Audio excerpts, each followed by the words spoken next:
100 মানুষকে যদি ইন্টারভিউ নেওয়া হয়, পরীক্ষা করা হয়, টেস্ট করা হয়, আপনি 40, 50, 60, 80 বছর পর্যন্ত 3 বেলা পেট ভরে খাচ্ছেন, কতবার দোয়াটা পড়ছেন জানি না। হুজুর পড়বো কেউ, আফসোস হয় না? আফসোস থাকা দরকার। আমি পড়ার সাথে সাথে গোটা মজলিস একসাথে পড়ার কথা ছিল, কিন্তু ওই যে আমরা জানি না, আমরা জানি না। আবার আমরা এটাও মনে করি আমরাই বড় মুসলমান। আমি কি কম জানি? হুজুরদেরকে মাঝে মাঝে ঠেট দেয়, আমরা কি কম জানি? হ্যাঁ, আপনি অনেক কিছু জানেন, খানার পরে দোয়াটাই জানেন না। কথা কয় না কে?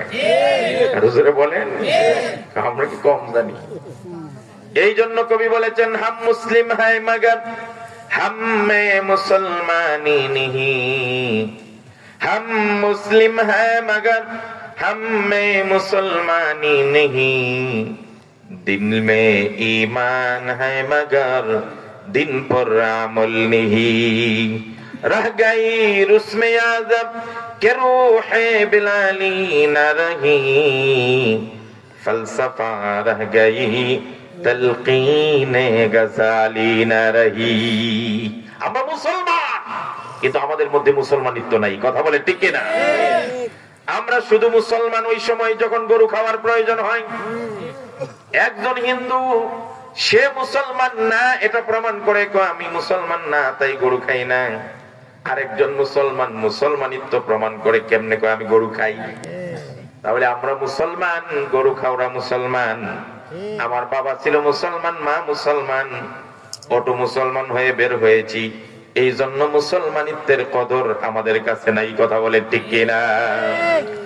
হাদিস শরীফে পড়লাম, বুখারীর riwayate এসেছে, ইসলামের ইতিহাসে 6 নম্বর মুসলমান ছিলেন হযরতে খাব্বাব ইবনে আরাত রাদিয়াল্লাহু তাআলা আনহু। নবী করিম সাল্লাল্লাহু আলাইহি ওয়াসাল্লামের কাছে গেছেন একদিন, গিয়ে দেখেন নবীজি কাবার চত্বরে, কাবার দেয়ালে হেলান দিয়ে, চাদর মোড়া দিয়ে হেলান দিয়ে রেস্ট করছেন, বসে আছেন। হযরত খাব্বাব গিয়ে বলেন, ইয়া রাসূলুল্লাহ, ইয়া হাবিবাল্লাহ, আর কত ইসলাম আনার কারণে নির্যাতন নিপীড়ন সহ্য করব? হুজুর, কি পরিমাণ নির্যাতন আমার উপর দিয়ে চলছে, নির্যাতনের স্টিম রুলার আমার উপর চলছে, শুধুমাত্র আমি মুসলমান কেন হলাম? হযরত খাব্বাব বলেন, আমি একজন মুশরিকা নারীর গোলাম ছিলাম, স্বাধীনতা বলতে কিছুই ছিল না।